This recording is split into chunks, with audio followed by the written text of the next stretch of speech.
Good morning. Today is Tuesday, August 25th.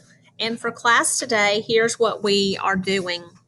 First of all, we started out with announcements. And today I announced that from starting tomorrow, when you come into class, I would like for your camera to be on for attendance purposes.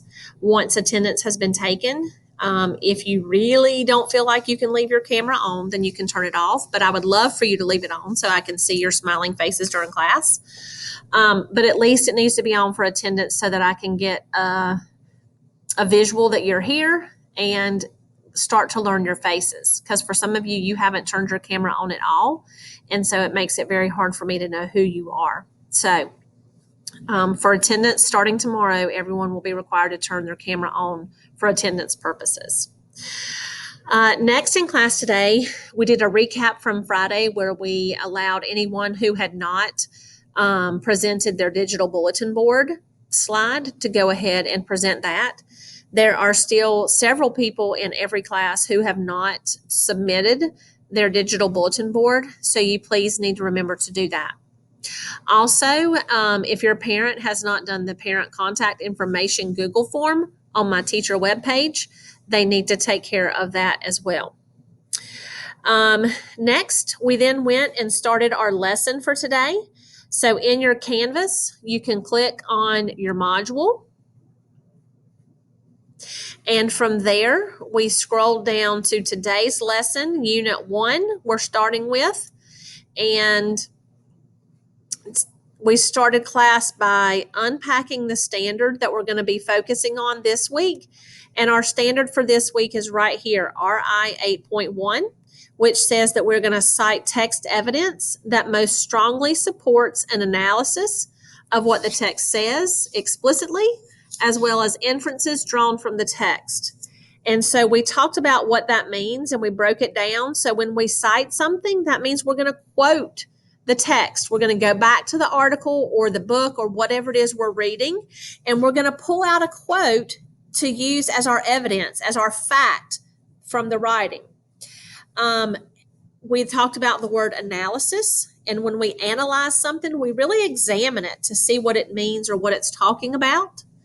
And in this case, it says what the text says explicitly, which means it's right there. We don't really have to think about it. It clearly says it right there in the text. Versus inference, which means we have to kind of pull the pieces together to make that inference, to make that decision based on what we've read. Okay, so kind of think about that time up here at the top, maybe that you've been in a debate with someone and they ask you to prove your point. And so that's where you would hit them with your evidence, your facts, your knowledge.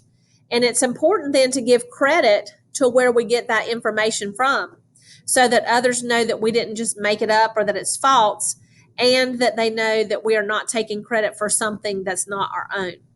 Okay, so again, that's the standard we're going to be looking at this week. In the whole unit itself, we're also going to be looking at RI 8.2 and 8.3, which you see linked here. We will come back to those as the unit goes on. But for this week, we're focusing only on citing that text evidence. All right. And then we went next to this, we did a poll question, and the poll question was, is football too dangerous? Is football too dangerous? And people had to choose yes or no. And then we had a little bit of discussion about that. Then we went to this screen that is titled High School Football Turns Deadly News Video. So in your module, you would click here, and it will take you to this video clip about a boy named Dylan Thomas, who is a football player and got injured and later died. We watched this in class. You would need to click this now and watch it. It's about 3 or 4 minutes, not very long. Okay. And then for the rest of class, they had the opportunity to then go to part 2, which says in the text box below, answer the following questions in a minimum of 3 sentences. So your answer must be 3 sentences to get full credit.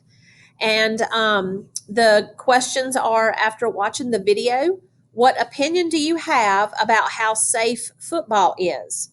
Do you know someone who has been injured while playing a contact sport? Explain your answer. Okay, so on your screen, there should now be a button that says submit. In order to get this text box to open, you must hit the submit button.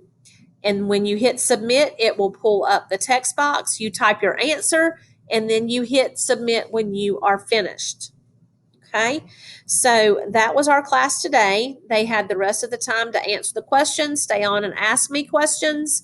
And then tomorrow we will start with the text, When Football Turns Deadly. The article will read about this young man, Dylan Thomas, and his football injury.